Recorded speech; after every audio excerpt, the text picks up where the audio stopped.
സാരിയുടെ മുന്താണി ഭാഗം കെട്ടിയിട്ട് എനിക്ക് എട്ടിന്റെ പണി കിട്ടുന്നത് ഇത് ആദ്യമായിട്ടാണ് കേട്ടോ. പുതിയ സാരിയൊക്കെ ആണെങ്കിലേ അതിന് തല കെട്ടാനായിട്ട് ഓൾറെഡി അവർ കുറച്ചൊരു സ്ഥലം വലിച്ചിട്ടുണ്ടാവും കേട്ടോ. പക്ഷെ ഇത് അങ്ങനെയായിരുന്നില്ല.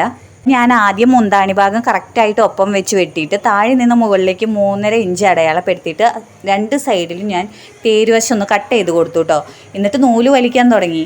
അപ്പോഴല്ലേ മനസ്സിലായത് നൂല് വലിച്ചിട്ടും കിട്ടുന്നില്ല. വേറെ ഒന്നല്ല, നല്ല തിക്കായിട്ടുള്ള കരയായിരുന്നു. അപ്പോൾ ആ കരയുടെ രണ്ട് സൈഡിലും വീഡിയോയിൽ കാണുന്ന പോലെ ഒന്ന് കട്ട് ചെയ്ത് കൊടുത്തു കേട്ടോ.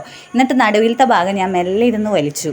കാര്യം ആ ഒരു ഭാഗം നല്ല സ്പീഡിൽ തന്നെ പോന്നാലും ബാക്കി രണ്ട് ഭാഗത്തെ ആ കരയുടെ ഭാഗം ഉണ്ടല്ലോ, ഏകദേശം 2 മണിക്കൂറെങ്കിലും ഞാൻ ചുരുങ്ങിയത് ഇരുന്നിട്ടുണ്ടാവും കേട്ടോ അതുമെന്ന് വലിച്ചെടുക്കാനായിട്ട്. അപ്പോൾ സാരിയുടെ മുന്താണി ഭാഗമൊക്കെ കെട്ടാൻ വന്നിട്ടുണ്ടെങ്കിലേ പ്രത്യേകിച്ച് നമ്മൾ അതിൻ്റെ കരയൊന്ന് ശ്രദ്ധിക്കണം കേട്ടോ. ഇതുപോലെ മുന്താണി ഭാഗം കെട്ടാനായിട്ട് സ്പേസ് ഇട്ടുണ്ടെങ്കിൽ നമുക്ക് വളരെ ഈസി ആയിട്ട് തന്നെ തല കെട്ടാം. ഇല്ലെങ്കിൽ ഇതുപോലെ ഇരുന്ന് കഷ്ടപ്പെടേണ്ട വരും കേട്ടോ. കുറച്ചു നേരം ഇരുന്ന് എടുത്ത പണിയാണെങ്കിലും സംഭവം ലാസ്റ്റ് എത്തിയപ്പോൾ നല്ല അടിപൊളിയായിട്ട് തന്നെ എനിക്ക് തല കെട്ടാൻ പറ്റി കേട്ടോ. അപ്പോൾ ഗൈസ്, ഞാൻ സമയം നോക്കിയപ്പോൾ ഞെട്ടിപ്പോയിട്ടോ. ഏകദേശം 12 മണിയായി. അപ്പോൾ ഇന്നത്തെ വീഡിയോ ഇത്രയുള്ള